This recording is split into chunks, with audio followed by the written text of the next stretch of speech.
Hey, Seminole State family. It's Nicole from the library. Welcome to another installment of the Healthy Relationship series here at Seminole State College. So, tonight is episode 3 for fall 2025. Say it like you mean it, communication that actually connects. So, a few notes before we introduce our subject matter experts. This is an educational broadcast designed to inform and to normalize conversations on concepts of healthy relationships. So, this is not a substitute for therapy or professional assistance. And what we'll do tonight is we will be guided through a presentation by subject matter experts, which includes interactive prompts and discussion along the way. And we invite you to use live chat during the broadcast. Parker, hey, Parker is our chat moderator. So thank you, Parker, for doing that for us tonight. Again, the chat, if you have registered for the webinar version of this broadcast, you've probably submitted anonymous names to protect your privacy if preferred in chat. But if you're on YouTube, you're welcome to chat. I think it's technically integrated, but also separate. I'm not sure. So we welcome you to join the conversation as well. Please be advised that content in this broadcast may be triggering.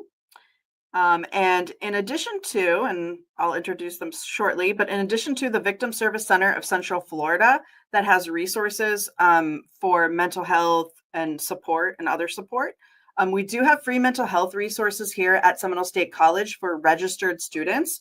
So definitely check that out as well. That's sem.st/CSL info is the website. So let me go ahead and introduce our subject matter expert. The first one is Miss Olivia Oropeza from the Victim Service Center of Central Florida. She's the education manager. And also joining us tonight is Rebecca Padilla, Seminole State College's own sociology professor. So welcome, ladies, and thank you for being here as we have this great discussion and really get into it. It's been good. I don't know if anyone watching has watched throughout the semester, but we've had some really great conversations and really opening up about some things I think that we collectively tend to tuck away.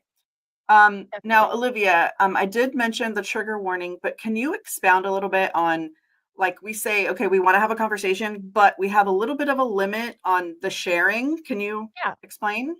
Yeah, definitely. So we do want to hear from you guys tonight, and we want you to be able to talk about things that are relevant, to you and to learn a lot throughout this webinar. However, we do want to prevent triggering other people. Accidentally, sometimes we share something that happened to us that we want to get off our chest, but someone else hearing it ends up becoming maybe a little traumatized or triggered from that. So in order to prevent that, we're going to avoid sharing anything that is one, too triggering or traumatizing, and two, anything that's super personal, right? If you want to get something off of your chest, a disclosure of something that's happened to you, if throughout this conversation, you say, okay, maybe I need VSC services, we do want to hear from you. And I do want to take that disclosure from you and validate your experience. But I want to do that in a setting that has privacy, confidentiality, so I can give it the respect it deserves. So we'll find a way either through email or through phone for you to get a hold of me if you need that. Otherwise, today while we're sharing, we're going to try to keep it pretty general. We're going to come from an I perspective as well to avoid sort of making large statements that are also not contributive to the space we're creating.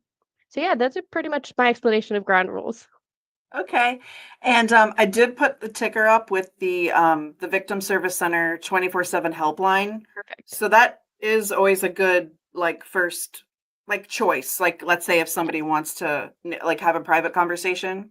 Right. If somebody in this webinar ends up feeling triggered and they think I need to talk to someone right now, that is our helpline there. We're open 24/7.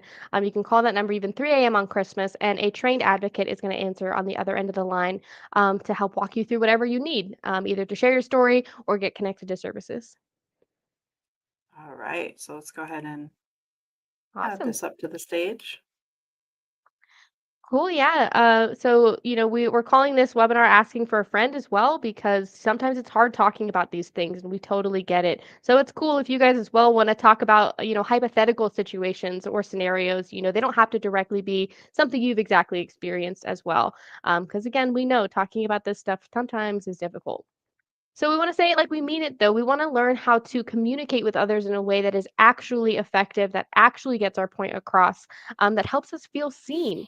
At the end of the day, in our relationships, we want to feel seen and we want to feel loved. And if we're not able to communicate well, if we're not with a partner who knows how to communicate well, we're definitely going to be missing some vital pieces to obtain that goal there. So, we're going to talk about some tools you guys can use in your toolbox, and maybe some other things you guys can look into to try to strengthen your communication skills and therefore your relationships. So, like Nicole mentioned, the purpose of today's event is to create a safe and supportive space for all of us to talk about relationships, work to invest in our relationships. Thanks, guys.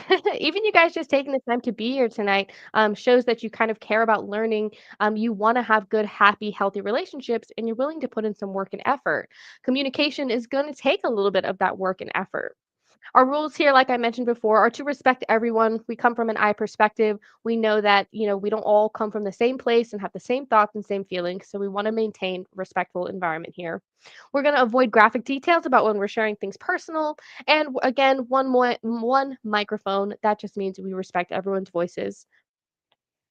And there is a content warning here as well, just because, like I said, sometimes we may not even be aware that some of these things are going to be triggering for us, or, make us feel some type of way. So just, be mindful and prioritize your mental and emotional well being throughout this workshop.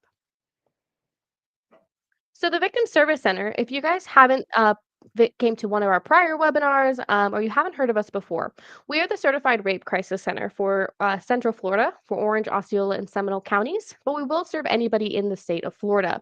We serve victims of sexual assault, violent crime, and other traumatic circumstances. So while we are the Certified Rape Crisis Center, we also serve victims of domestic violence, intimate partner violence, dating violence, gun violence, drunk driving victimization, hate crimes. Really, the list goes on. If someone's been a victim of something, they qualify for free services from us. Those free services include crisis counseling, crisis intervention, therapy, support groups, and really just a system of support to help guide someone who's experienced something traumatic or victimizing onto their healing journey. So if it's not you, we know statistically it's probably somebody you know who's experienced something like this. So it's good to know who's in your community offering these 100% completely free resources. So that's our 24/7 helpline there as well, as you see down on the bottom of the screen. Try to remember that number, 407-500-HEAL. It may not be today or a week from now or 2-3 years from now, but it's always good to know these resources for you or for someone else in your life who may need them. Also, just a really quick note. So I mentioned the resources that are available for currently enrolled Seminole State College students. There are some limits on the amount of instances and the extent of the services that we can offer. So I would encourage anyone that's a student to not to definitely remember this number, not forget about it, because there may be you might reach a limit with Seminole State and need something further. So perfect opportunity here with our community partner. Awesome. Yeah, great point, Nicole. Thank you. This is our website as well. It was having a little bit of technical difficulties earlier today, but I hope she's up and running again. But that's going to be your one-stop shop to find out about our services, contact us, look for volunteer opportunities, maybe some internship opportunities available as well. So follow us on Instagram and Facebook too. So let's talk about the communication loop. Let's talk about why communication isn't as black and white as people think it is, why people get it wrong a lot of the time. An example that I like to use, especially with some of my younger students, is somebody comes up to you and they say, "Yo, my dog is sick." And in your mind, you think their dog is going to the vet. He needs a checkup, he needs shots, he needs whatever. In his mind, his dog is doing a backflip on a longboard, right? So cool. And so it's a really silly example that, my younger kids really love, but it helps portray an example. I could be saying one thing and you could be hearing a totally different thing. And unless we have that moment to stop in and check in on what we're hearing and what we're saying, and if it matches up, there's going to be a couple gaps in the road, right? And that's where big miscommunications happen. And so while everybody communicates all the time through text message, Facebook, Instagram, face to face from the age we're very little all throughout our entire lifespan, that doesn't mean we're naturally very good at it. Communication is actually a skill that you have to learn and you have to practice. And if you've never put in a lot of effort into practicing communication, getting good at it, it's likely you're missing some of the fundamental steps into understanding how it works.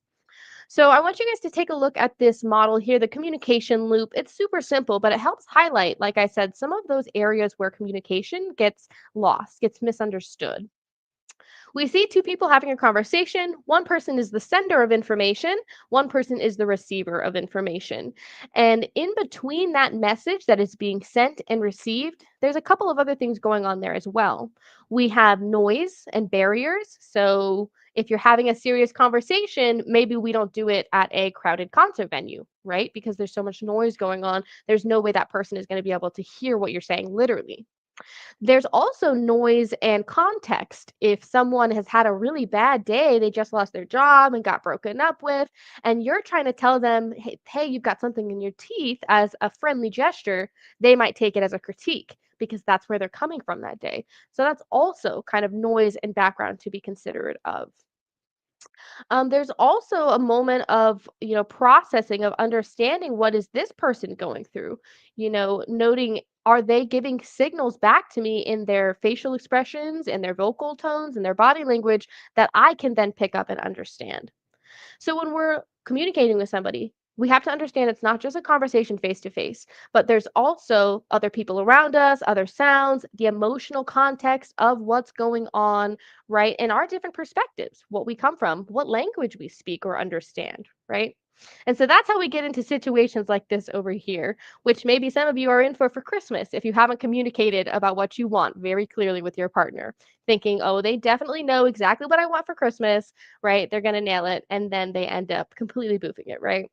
So we need to understand here communication is a skill. It's just like a muscle that we have to practice, that we have to get really good at. So I want to hear from you guys in your communication experience. What do you find to be the most frustrating? Where do you find the most breakdown in this communication cycle? I find for me, it is the noise and in my own perspective, my own emotional kind of like rose-colored glasses can fog the way you see a new relationship. Sometimes our emotional perspective can cloud the way someone else is communicating with us as well. So I wanted to hear if any of you guys have any ideas of where you guys are struggling in your communication cycle. Do you struggle to listen? Do you struggle to talk? Where are you at? I think that aspect, and while we're waiting for some of our viewers to comment, that the aspect of like, I think you talked about it the last time when you're thinking about the next thing you're going to say in the conversation, and you're like, but I've got to listen to what they're saying too. That's like actually difficult. I think it's technically multitasking.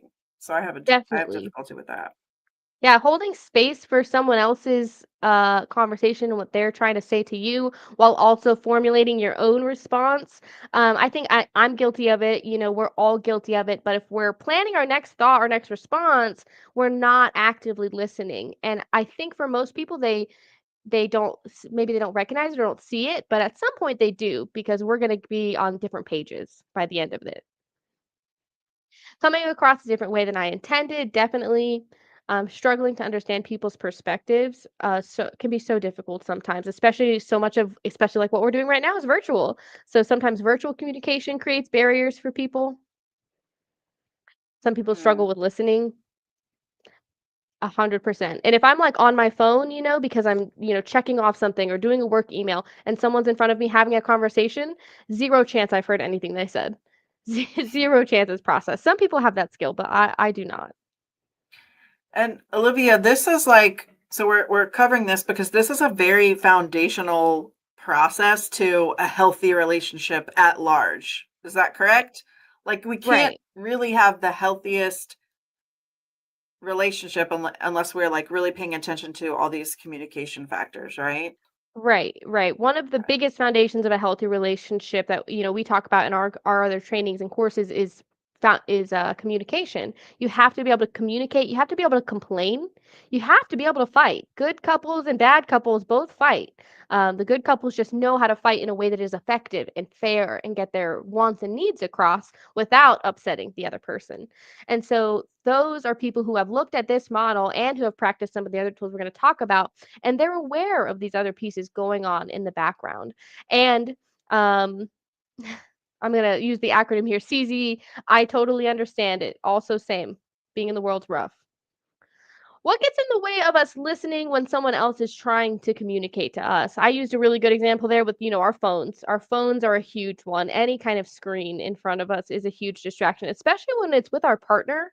Someone at the end of the day, if we're trying to give that quality time to, or even, if we're coming home, like I think about coming home to my pets, I got to give them that quality time right when I get home because the world's so busy. Same with our partners, same with our friends, same with our family. We have to give them quality time, and that's also quality attention. I think I will speak to like if someone else is like telling me something and like it's not I don't agree with them, like I have to check that so that I can actually listen to what they're saying, right? Because that up front you're just like you kind of your brain like shrugs it off because like, oh, that's not the way I think, that's not the way I see it. So I feel like that's a very important exercise and like maybe it's natural to like kind of be selfish. Like I think everyone's a little bit selfish, but maybe there's like the spectrum. But like I would recommend like if you if you recognize that about yourself, definitely check that. Like cuz Yeah, our opinions is our opinion because we think it's right, but that doesn't mean that someone else's opinion that's not what they think is right. So, right. Right, right. it is hard too. I mean, Okay. how many of you guys have been in a situation where you're trying to listen to somebody, but all you want to do is ask a question or look for details or tell them what to do? Because whatever they've just told you, my partner cheated on me or I won the lottery, whatever it is. We're trying to get more details, we're trying to tell them what to do. Maybe we're even trying to tell them a story that we have experienced something similar. Mostly out of good intentions to try to relate, Hmm. but what it ends up doing is making it so the other person doesn't feel heard, doesn't feel seen. And now we are kind of building a wall in that connection space that we're trying to have. All right. Yeah, Mm, Kiki added something yeah, else there. I mean, I get it, right? Like, especially when if it's someone we love and care about and they're doing a decision that's upsetting to us, is like maybe the most times I've experienced that scenario, right? We call them an ask hole, ASKHOLE, right? Because they're constantly asking for advice, but they're never taking it, and it can be so frustrating. But I really do encourage you, and we give this comment to most of our training, participants. If someone's in a serious situation, like if they're in a situation where like they need help getting out of, we encourage you to try to stay in supporting them and make that space to listen, even if it's tough.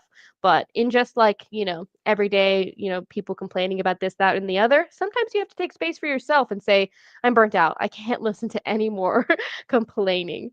But And just really quick, so kind of to touch on that, we've talked about it. You've talked about it previously, Olivia. If you can't like if the amount of our interactions in a relationship, if the negative outweighs the positive, and maybe mhm, that's kind of what Kiki is speaking to, that might be an opportunity to realize, hey, this isn't like a good relationship for me. It could be romantic, it could be a friend, right? So, but maybe we need right. to step away if we're feeling that frustration, but we're trying, Yeah. even though we've tried to get over it or tried to work through it Yeah. rather.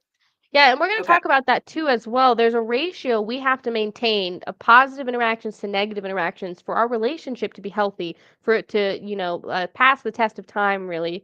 And how we can work one of the ways we can work to create more of those positive interactions and less of those negative interactions is by learning how to communicate.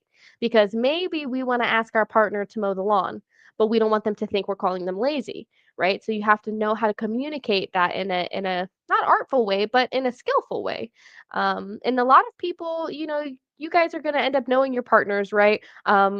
What sets them off, what makes them really happy, we'll talk about what their love languages are, what their conflict styles are in a couple slides, right?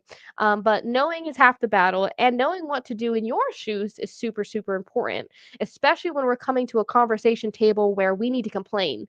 We need to talk about something we're upset about, because those are the tricky conversations in relationship. And many people will just say, it's hard, I'm not doing it. I'm not going to have the conversation. I'm just going to keep swallowing it and swallowing it until I blow up inevitably, right? And then maybe they call me crazy because now I've blown up. So these are John Gottman's, a relationship researcher and expert. These are his 4 rules for a healthier, happier relationship, that people need to avoid. These are the 4 don'ts of communication. And we're going to watch a little YouTube video that explains them as well, but I'm going to talk to you guys here first about them.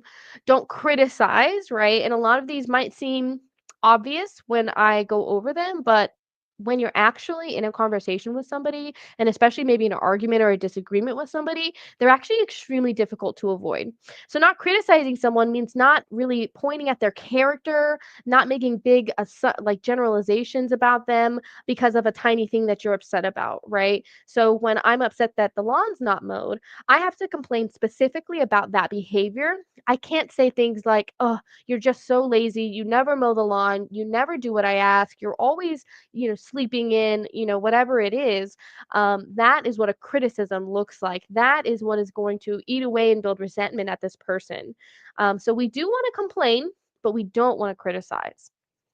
And the next is don't use contempt. And so this is rolling your eyes, using sarcasm, making nasty comments, name calling, right? Any of that type of stuff is a huge red flag in relationships, because we should have enough respect for our partner and enough self control to not engage in those behaviors. But we're all people. Right. So maybe we slip. Maybe, especially if this is someone we love, they know how to push our buttons just right.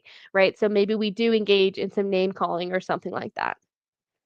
Next one is don't get defensive. And this is huge because if you guys ever seen like those bridges that go up with like, boats come by to them, if you get defensive, you are completely opening up this bridge and preventing that other person to getting to your side, right? Or preventing yourself from getting to that other person's side because you've decided, nope, actually you're attacking me right now, even if they're not, right? I'm feeling attacked. I'm going to crawl back into my hole, into my little shell like a turtle, right? And we're not going to resolve this thing.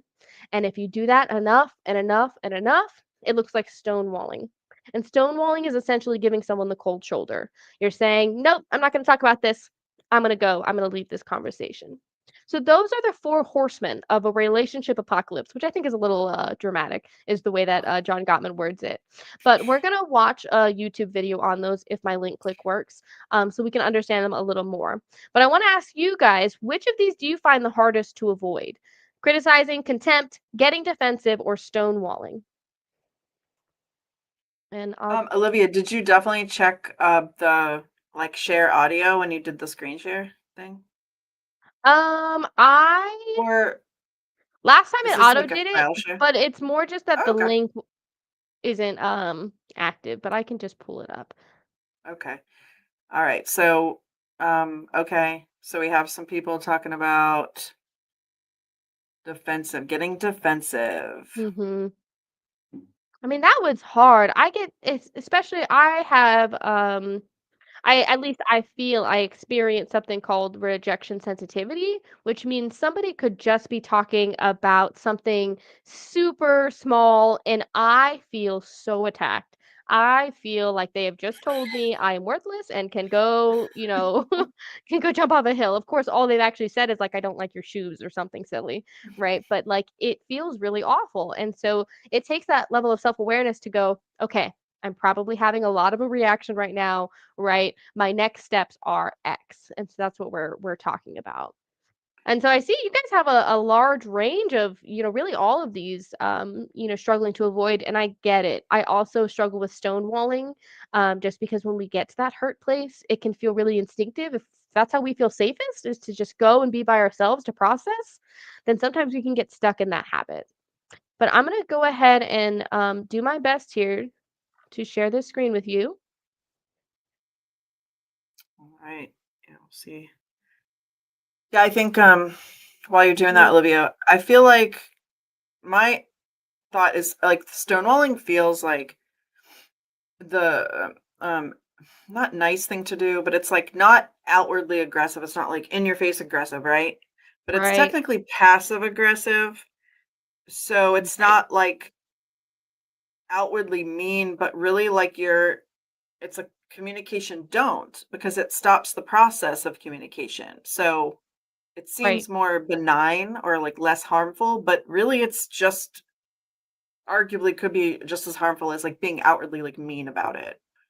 right, The avoidance is not going to get you anywhere with conflict right. resolution for sure. The avoidance definitely not, and sometimes your partner could maybe take that avoidance as rejection. You're not willing to sit here and talk it out with me or listen to me, right? And so that it just kind of compounds onto the damage. And I am unfortunately very poor with technology, so I'm not gonna be able to get that that video to play. But Okay. we're just gonna keep trucking. All Um, right. and I'll maybe if you guys want that video later at the end of the webinar, I can go pull it up or something. But I just didn't want to accidentally like interrupt this screen share and goof it up. Um, so we have the 4 don'ts, and if you guys are interested in a tracking chart so that you can go through a week with your partner and track, okay, how often did I engage in one of those behaviors? That QR code right there is going to take you to a Smart Couples website. They have a couple free classes on there that you can go and download those tracking charts from, as well as like other good resources for relationships. But either way, it's helpful sometimes for us to kind of work actively to practice these things, either practicing not doing or practicing doing, and having some form of accountability like a tracking chart. So I encourage you guys to check that out. But we have the 4 don'ts, right? The things that we're going to try to avoid to do. And often I find avoiding those things is harder than adding in new things, right? But the new things that we're trying to do are going to be these 5 do's of communication. So the very first one we see on here is do calm down. And I know that that's very simple, right? It seems like, why is that even here? It's kind of silly. And it is obvious, but most people who are in that space do not want to take time to go calm down. They're really absorbed in it. They're sucked into it. They're trying to get their point across. They're trying to be seen by their partner. They're trying to win, really, a lot of times. And so that calming down feels really anti-productive. But in reality, it's one of the most productive things you can do because when you're not calm, and I'll tell you, even if your voice is raised in a conversation, you're not calm. You've already triggered your fight or flight response, and it is reacting with a raised voice, with getting close, with getting large, right? If you're already in that place, then it's already time to take a step back, take a break, and go calm down. And there's a difference between taking a break and calming down and stonewalling. The taking a break and calming down involves letting your partner know, hey, I'm going to take a minimum of 25 minutes, maybe it's longer, right? But I'm going to come back at this time and then we're going to talk. But right now, we both need time away, some space, and to calm down. And that is going to save you a lot of strife in your conversations because when you are in fight or flight mode, the back of your brain is the one that's in charge and it is really more for protection than it is for these important emotional conversations. So do calm down first, right? Next is do be specific. So instead of criticizing, instead of acting with contempt, we're going to complain and we're going to complain in a really specific way by focusing on feelings first and then the action. So, when I feel overwhelmed because my partner doesn't mow the lawn, right? I want to be specific about that. I don't want to generalize and call him lazy and do all of these things. I want to be very specific. I want to say, I feel overwhelmed because you didn't mow the lawn, right? And of course, there's background there. There is because I'm doing all of these other things and you didn't do your task, right? Maybe it's that. I feel overwhelmed because you didn't do your share. So we're being extremely specific. We're providing them that space to see exactly how we're feeling and what they've done to make us feel that way. The next rule is do speak non-defensively. And so this is our antidote for people getting defensive. And when someone speaks non-defensively, I know that they are a very skilled communicator because it's difficult to talk like this. And it doesn't always sound the most natural when you start doing it. But once you get really good at it, it starts to get easier. But at first, you're going to kind of feel like a robot when you do it. But do speak non-defensively means using the WIN method, this right here, this acronym. So, what you want to do is say, when this happens, I feel, I need. And that is our win method there. So, we want to see someone say, when you eat all of my ice cream, I feel hurt. I need you to be more mindful of my things. Right? So, those are the sentences we build to complain in a very specific way that focuses on feelings and that speaks non defensively because what you're serving up to them now on a silver platter is their option. They can either take what you need or say, I can't provide that. And then the conversation can progress from there versus what often happens of I need, I need, I need, I need, and we're seeing dogs chasing tails. The last 2 skills here, we have do validate. So that's taking that extra moment in a conversation to stop and repeat back what someone has said to you, kind of like holding up a mirror to them. And again, it might feel a little robotic when you do it at first. Sometimes it can, feel like a weird conversation pattern. But what it does is it lets the other person know you've heard exactly what they meant, and it helps them feel seen. It gives them that moment of, oh, okay, they heard exactly what I said. We can move on. When you don't have that space, you can't move on. So make sure you take time to do that. And that looks like saying things like, oh, I'm so stressed out. I have so much homework to do. I just can't get it all done. And your partner says, I hear that you feel so stressed that you have so much to do and you can't get it all done. And that's it. And that helps that person feel seen. You don't have to bring them in the solutions. You don't have to, fix their life. You just need to be there to listen and to validate. And that can do way more.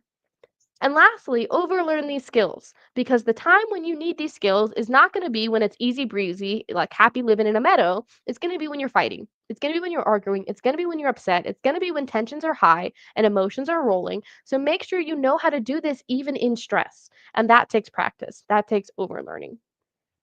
So, with my 5 do's, not mine, John Gottman's, 5 do's, 4 don'ts, right? What do we think about this? Do we think that we can do these? Do we think that this might be helpful for us? Or do we think that, we've struggled with these behaviors in the past? I just want to hear from you guys because I've done a lot of yapping. So the calm down thing, I know like you're not supposed to tell someone else to calm down because that does not help anybody else calm down. So you tell yourself to calm down, but like what might be a way like if you're trying to get the other person to calm down too instead of telling like do you have ideas for like how would you like would you say, "Oh, like, look, like I want to talk about this. I want to, work through this problem. I'm trying to calm down right now so that we can really talk better about this." Right. You know what I mean? Like encourage the other person to do the same thing. Like, Yeah, yeah. How would you guys go about if you had to initiate this conversation? If you had to say, "Hey, we have to stop. We have to go calm down." How would you guys go about that?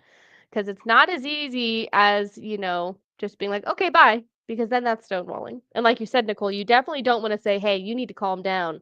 So we're going to take a no, break." that's not. Yeah.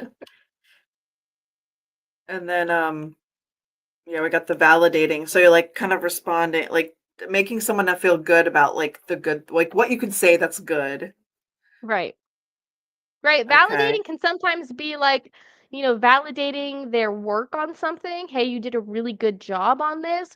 But in this scenario, it's more validating that, like, we end up feeling validated just by being seen by somebody else in some of these conversations, just by being heard, that "We're so upset. I hear you're so upset.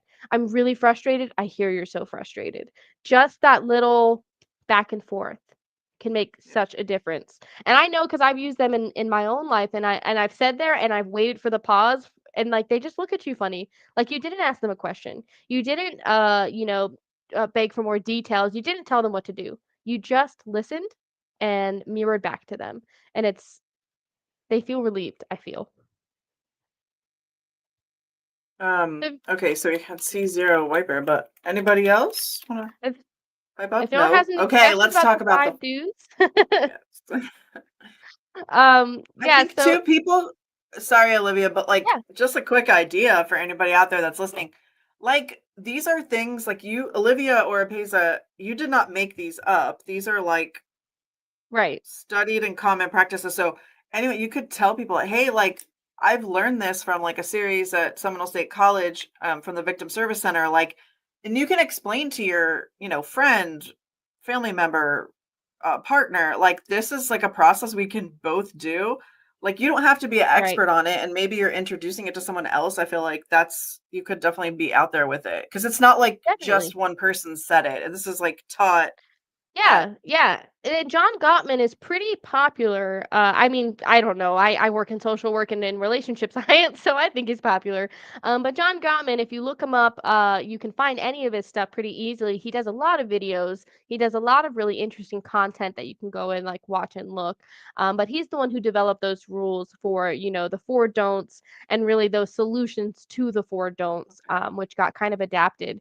But what I will say is that those, were taught in college level level courses and, are taught right now at college level courses to couples, to, people who are about to get married, even to the extent of like you get a discount on your marriage certificate in certain counties for taking the course that shares those tools.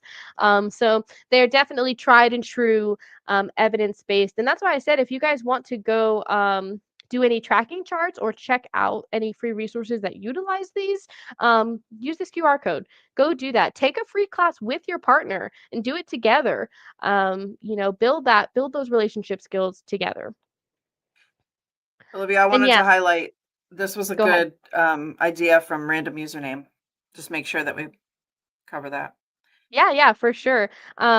The language is so important, and that's why we're making these little small rules, right? Things like don't criticize, do complain. Those little small steps because they make a difference. You can't never say anything that's going to upset your partner, right? That's impossible. But what you can do is learn how to talk in a way that doesn't automatically upset people.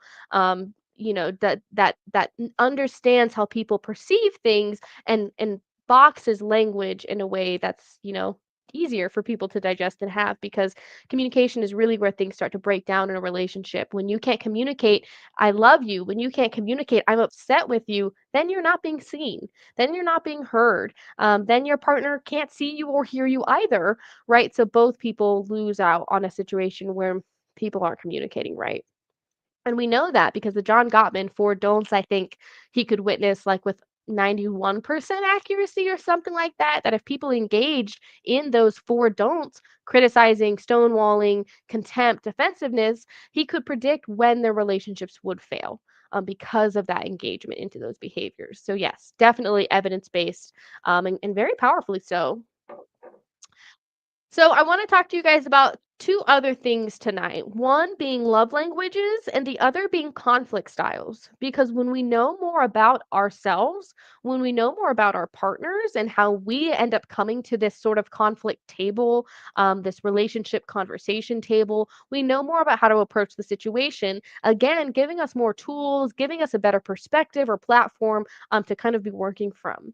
So the five love languages, if you've never heard about them, came about from a therapist named Gary Chapman, who was working with couples and realized that there are, two people in this partnership and both are doing 100%.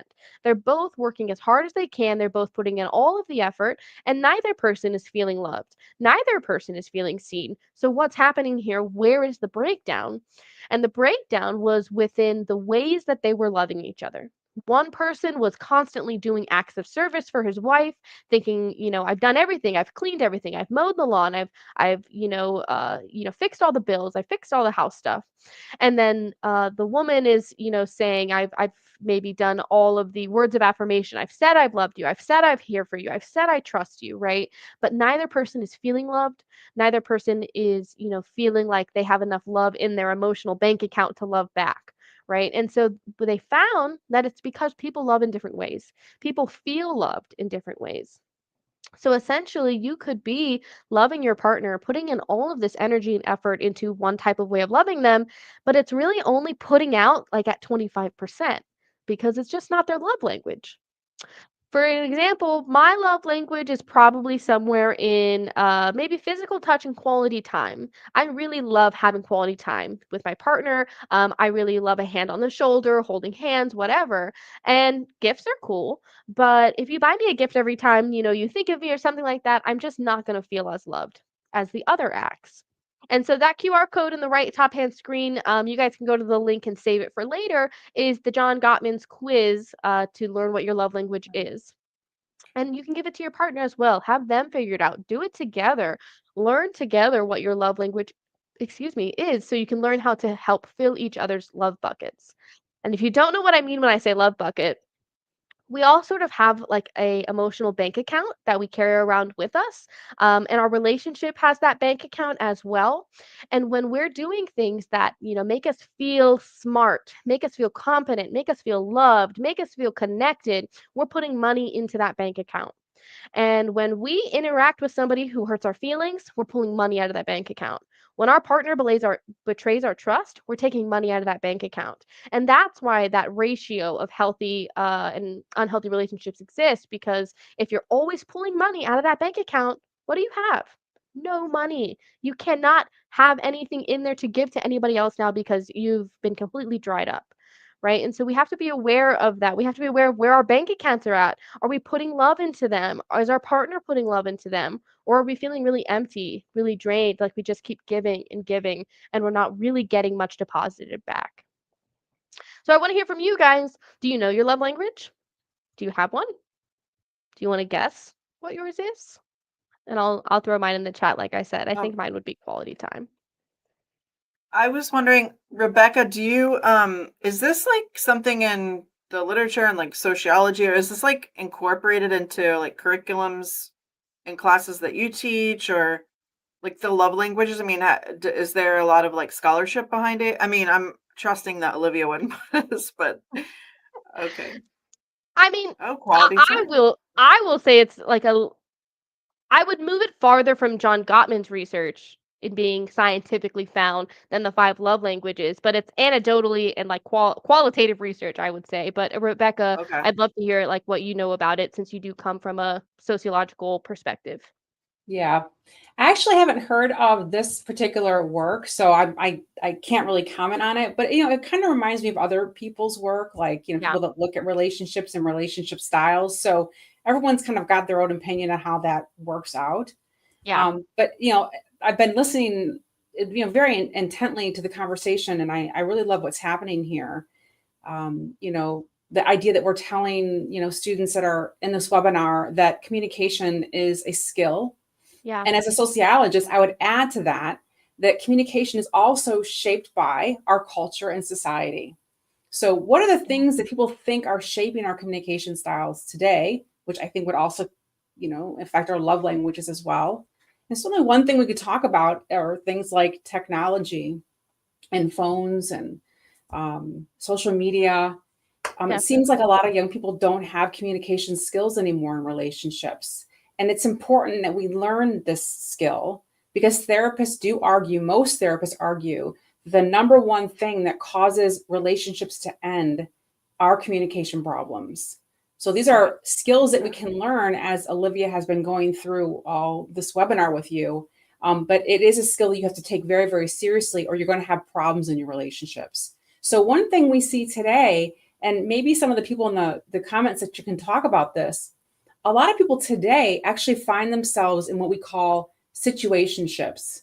And one of the reasons we end up in situationships, relationships that are like in a gray area, like what is this? Are we dating? Are we not dating? It's kind of this gray area that many young people find themselves in. One of the reasons they find themselves in situationships is because they lack communication in that relationship.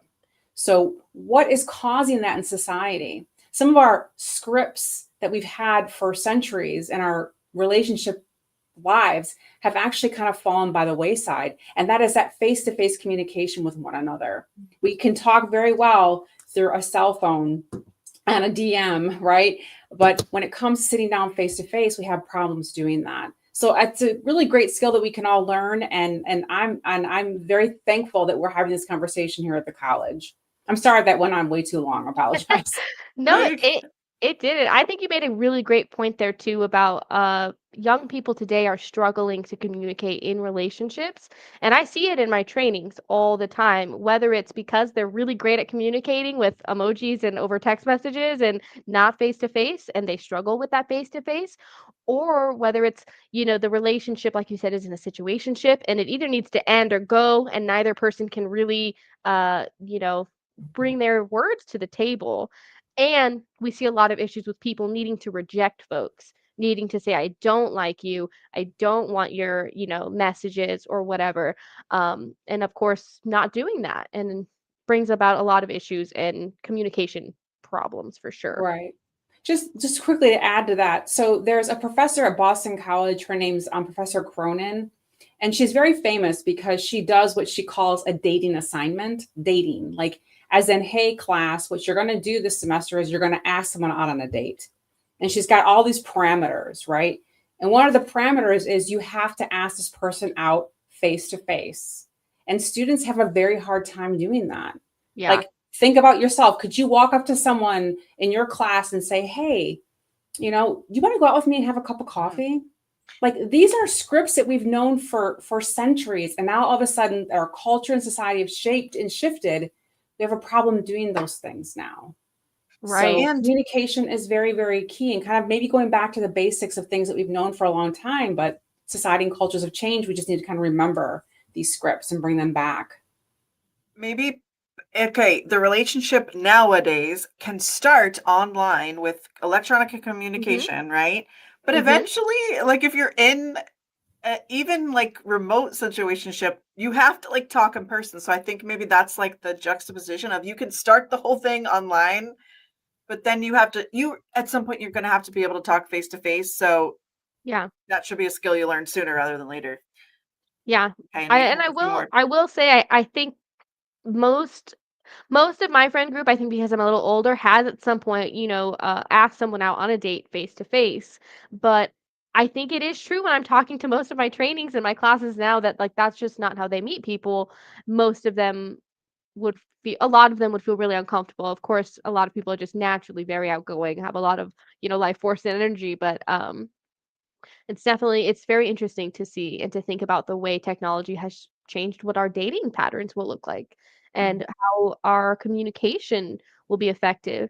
I mean, I can't tell you guys how many fights could have been avoided in my life alone had I not texted and had I been there face to face. Had I not just called but been there face to face, because as humans, as creatures, biologically, we need to see what's happening in the forehead, in the eyebrows, in the facial expressions, in the tone of my voice, in the distance we stand from each other. All of that is key information for me to pick up to understand what we're talking about, what the situation is. Mhm. So, uh, the last thing I want to share with you guys today is conflict and how we can approach conflict. And of course, I want you guys to use those 5 do's when you're approaching conflict, to remember that we do want to complain, but we want to be specific, and we do want to calm down, but we don't want to go stonewall, right? We do want to speak non-defensively, but not get defensive. And so, something that can also help us be more aware when we're coming to the conversation table is knowing what our conflict style is. And your conflict style can change, it's not locked in stone, right? None of that. But it is really interesting, at least for me. I love to know about myself. I love to go take little quizzes and learn. So, the QR code there is, of course, figuring out your conflict style in relationships if you want to go take that. And that one will transmute it a little bit to more like, are you a volcano? Are you a robot? Are you a, so and so? But the principles are largely the same here, that we all tend to gravitate towards a particular style of handling conflict, whether that's with our partners romantically or maybe with our boss at work, where depending on the amount of assertiveness we have and the amount of collaboration we have depends on kind of what our style is. And these styles are looked at as win-win, lose-lose, win-lose, depending on what style it is. And so you'll see here, top left corner, we have competitive. And so that is considered a win-lose situation. One person is obviously coming into the situation aggressively trying to win and at the expense of the other person's win, right? And so you don't want to come to a conversation table within your relationship with a competitive mindset. Now, if you're in a race or a volleyball game, yes, do that. Not in your relationship. And a relationship that feels competitive is a red flag. The next one below that is avoidant. So, an avoidant attachment style means you're more likely to just kind of avoid conflict and never even come to the table to have that conversation. There's really no assertiveness or cooperation there. And I tend to stick with the avoidant side, unfortunately. But I know that about myself. So, I'm very aware if something upsets me, I have to push myself to complain about it. Otherwise, I'll just let it build and build and build.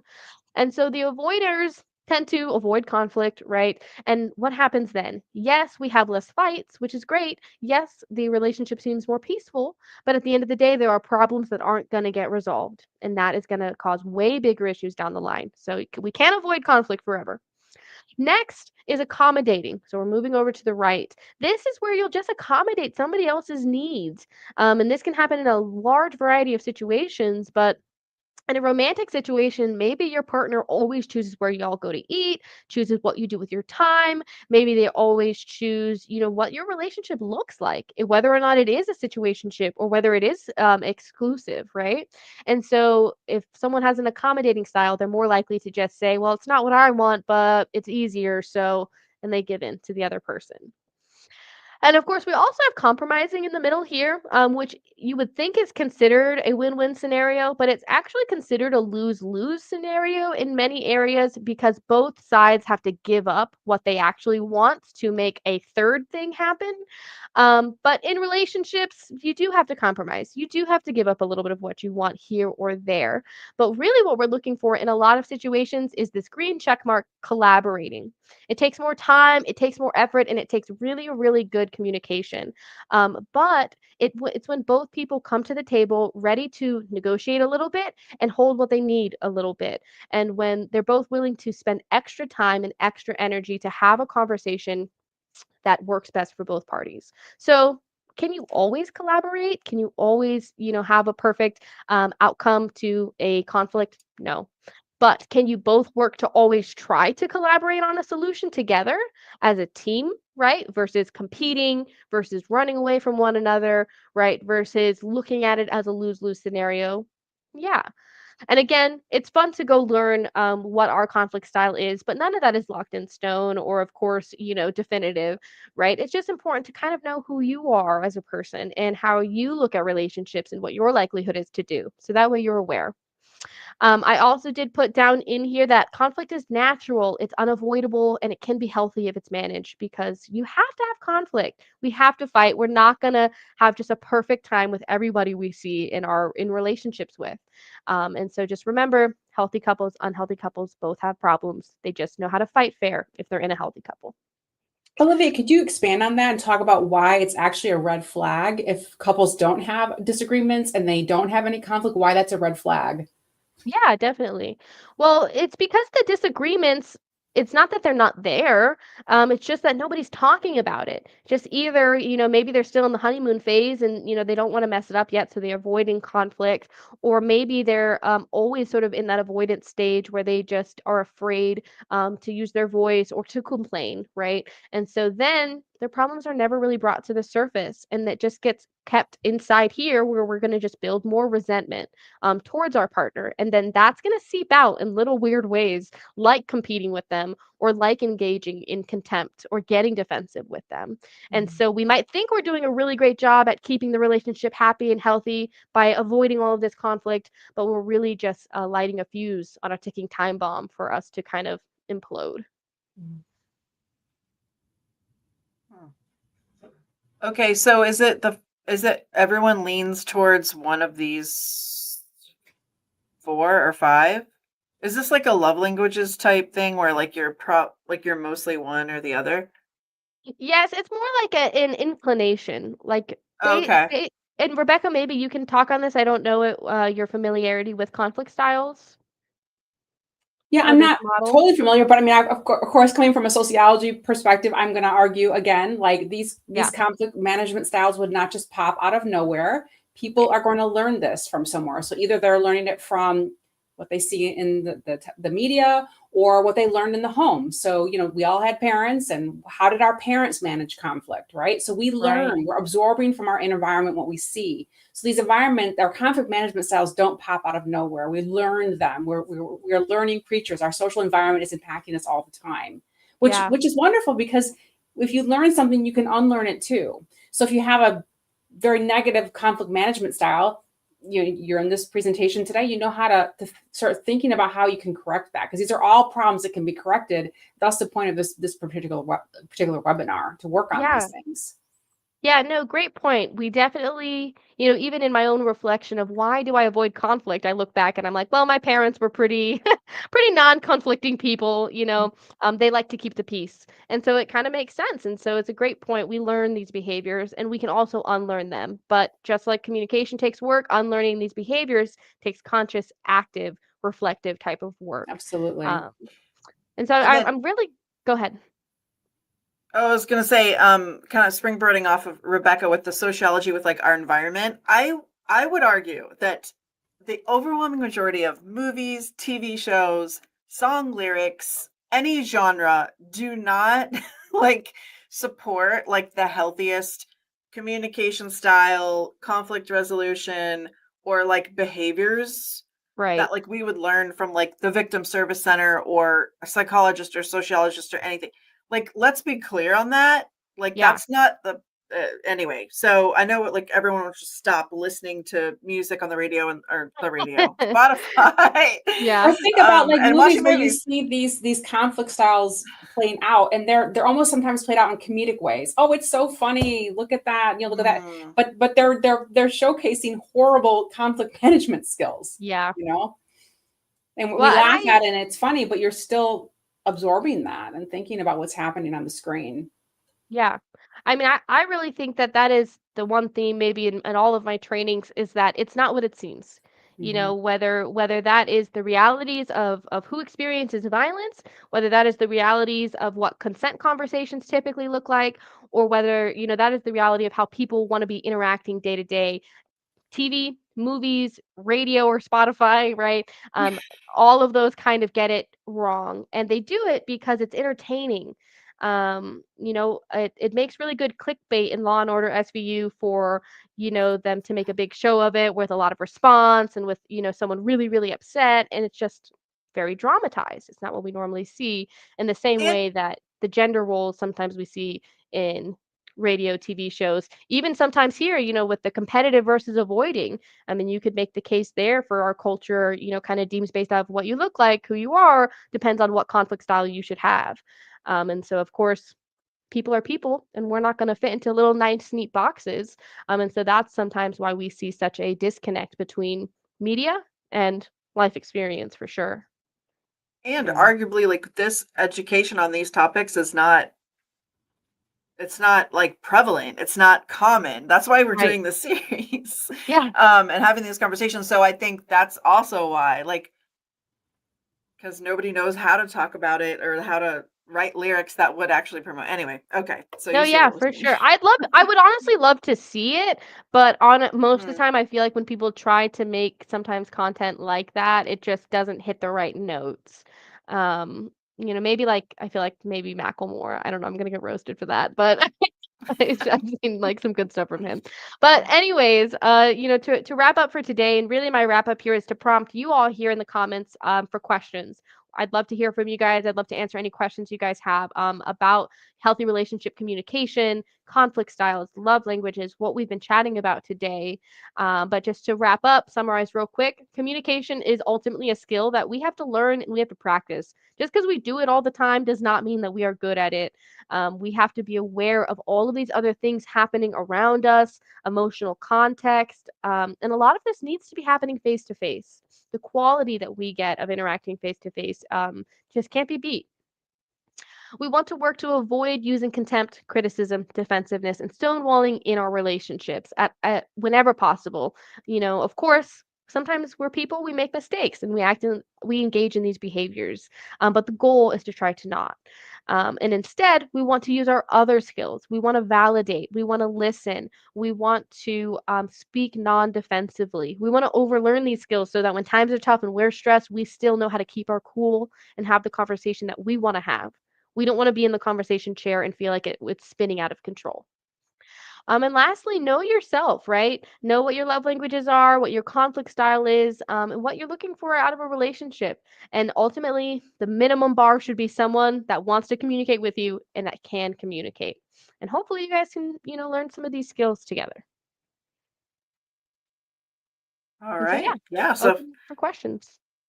if anybody has questions, go ahead and let Olivia know. Pop them in the chat. And in the meantime, if we're waiting for anyone to come through, I want to thank the Victims Service Center of Central Florida and Olivia and Rebecca and Parker that's in the back moderating chat. And definitely also a plug for the VSC Champions of Change micro credential at Seminole State College. So that would be for our registered students. You can go to this website that's on the screen. And I think like Rebecca, can't they go into Canvas and like request it or something? Can they search for it in I think Canvas if and they request have to be added? that link will, it's just a join link. So they just go there and it will say okay. join. Yeah. Okay, I'm gonna go ahead and I'm going to just Maybe put it grab in the that and put chat. it in the chat. Yeah, Yeah. I'm gonna try to do that. And then, all right, Control C. And then also remember we have the Victim Service Center helpline. Okay, paste that right there. Okay, I don't see any questions, so I think everybody is just you know, uh absorbing the information. I hope this was great. Okay, thank you. Oh, Lorena says thank you guys for taking time out of your schedule to teach us healthy relationships. Yes, and let's keep this conversations going. Again, you watch this once, you don't have to be an expert. Like talk to the people you're in relationships with. Again, this could be romantic, friends, family, and say, hey, it could be a family member. Hey, we have a disagreement about this. Let's talk about the win method. Is it the win method? Yeah, WIN. Okay. When this happens, I feel like this and I need this. Tell people about it. You don't have to be an expert, you have to like be an expert to them. Just open up the conversation because then these are things we avoid. Okay, this meeting. Oh, awesome. Harley says informal. Oh yeah. If you are watching and you are a student at Seminole State College, it's an IDS class. We basically get a report of everyone that attended. So I see your Seminole State email that you provided on the registration form behind the scenes. It's private, but like I can like basically plug it into Radar Connect, so you'll get your credit. That will happen tomorrow. Kiki, will there be more episodes? Yeah, this is the last one for this semester. But we were talking today about, hey, what are we going to do next semester? How to parse out different elements of all these topics. You can also go to the YouTube channel at Seminole State Lib or search Seminole State College Library on YouTube. And the past 2 episodes we did are on there for the replay. Okay. I haven't, yep. No, I'll plug it into Radar Connect tomorrow morning and everyone will get their credit. So, all right. Well, thank you so much. And we'll see you on the next one. Bye, everybody. Bye, Thank you everybody. for Bye, attending. guys.